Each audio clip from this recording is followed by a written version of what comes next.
SRS scoring heuristics. How to decide what score to give yourself when you're on the fence so you can move the heck on with SRSing and life in general. Written by Khatzumoto, posted in April of 2012. Here's a question from the user Nya on the AJATT Plus article SRS Scoring and Second Guessing. Quote, how do you score a card when you had it totally right on first instinct, but then you second-guessed yourself and decided that you were probably thinking of something else and that you really didn't know the word, only to find out that your initial instinct was right after all? In one sense, you were immediately instinctively right. In another sense, you failed completely, because in the end, you wouldn't have said or written anything out of fear that it was wrong. End quote.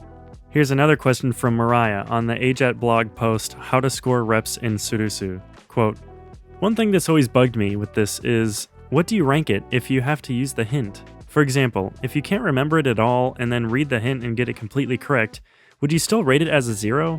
Or if you partially remember it but then fully remember it after reading the hint, would you rank it at a 1? Because I feel like I might be grading myself too harshly by doing this. End quote. Time wasted on decisions is the worst kind. Not only does it waste time.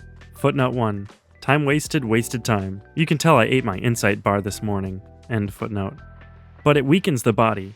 Notice how virtually none of us these days do manual labor, yet at the end of the day, we're often as tired as if we'd been lifting 90-pound roof tiles. That there is the very real, physical, somatic cost of worrying, of fretting, of being unable to make decisions quickly. Being able to make decisions is great. The more decisions you're allowed to make, the freer you are.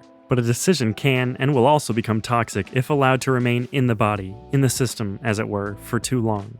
Okay, enough shady pop philosophy. Here's an SRS scoring heuristic to make your decisions faster equals life easier. It's simple. If you're stuck between two scores, say a 4 and a 5, take the high ground, give yourself the higher score. If you're stuck between many, i.e. 3 or more, scores, say a 2, a 3, and a 4, move to the middle, give yourself the midpoint score. Let's review. 2, take the top. Many, move to the middle. Gloaf, give your body and mind a rest. Don't wear it down by letting petty decisions, like the SRS score on one card, sit and stew. No stewing. Score and move on. P.S. What if many is an even number? For example, 1, 2, 3, 4? No problem. All that means is that your midpoint score is 2 scores, so do it in 2 moves, which is to say, 1, move to the middle. For example, 2, 3, and then 2, take the top. For example, 3. PPS. In most cases of confusion or uncertainty, I would just go for the overall midpoint score, which happens to be 3 in Sudosu. Think of it as your default.